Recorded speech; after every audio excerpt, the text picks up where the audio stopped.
Mission club credit cooperative સોસાયટીના પૂર્વ મહિલા કર્મચારીએ બંડળીના ચેરમેન પરાગ સોલંકી પર મહિલાઓને હેરેસમેન્ટ કરવાનો ગંભીર આરોપ લગાવ્યો છે। પૂર્વ મહિલા કર્મચારીનો આક્ષેપ છે કે લોન ન લીધી હોવા છતાં ચેરમેન દ્વારા પરેશાન કરવામાં આવે છે। ભોગ બનનારાઓના જણાવ્યા મુજબ હપ્તો બાઉન્સ થતાં મનપસંદ રકમ ભરી ચેક બાઉન્સના કેસો દ્વારા દબાણ કરવામાં આવતું હતું। કેટલીક મહિલાઓના પરિવાર સાથે દુર્વ્યવહાર કરવામાં આવ્યો હોવાનો પણ દાવો કરવામાં આવ્યો છે।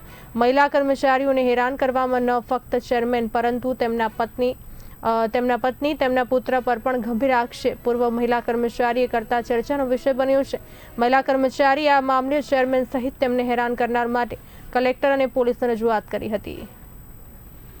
બાદ આ મંડળીનો જે ચેરમેન છે પરાગ સોલંકી બરાબર છે, એ ત્યાંની જેટલી બી લેડીઝ એમ્પ્લોય છે એ લેડીઝ એમ્પ્લોયીને હેરેસમેન્ટ કરે બરાબર છે। કારણ કે જ્યારે પણ એમ્પ્લોયી જોઈન્ટ થાય છે ત્યારે એ લોકોના ચેક લઈ લે છે બરાબર છે। અને અગાઉ મેં એમની ઉપર 376 કરેલી છે બરાબર છે, અને એમને મને ફસાવી અને મને બ્લેકમેલ કરેલી છે, મને ખોટા વાદા વચનો આપીને અને મારી સાથે કાવતરું ઘડ્યું છે।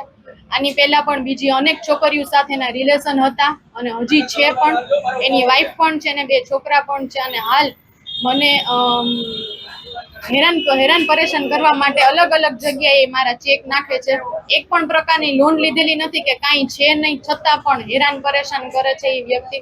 અને હાલ પણ રજિસ્ટ્રારમાં લવાદ કોર્ટમાં બધા એને ઓળખીતા છે, એટલે કોઈ એનું કાંઈ બગાડી શકતું નથી।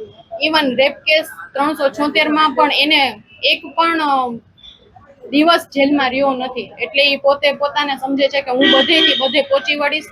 કારણ કે અમારી પાસે પૈસા નથી, અમે કઈ જગ્યાએ પોલીસ વાળા અમને હેલ્પ કરે છે, એ બધી વાત સાચી બરાબર, પણ હાલ અત્યારે છૂટો એવી રીતે રખડે છે જ્યારના એને જામીન મળ્યા છે ત્યારના ઈ મારી ઉપર અલગ અલગ પ્રકારે કેસો કરે છે, જેમ કે દ્વારકા, અંજાર, મોરબી, ઇવન મારી તો ઠીક મારા પપ્પાને પણ હેરાન કરે છે કે ભાઈ તમારી છોકરીને હું ક્યાંય પણ હરી થઈ કે જીવવા નહીં દઉં। અને આવી રીતે મારી જેમ બીજી અનેક છોકરીઓ ઉપર કેસ કરેલા છે,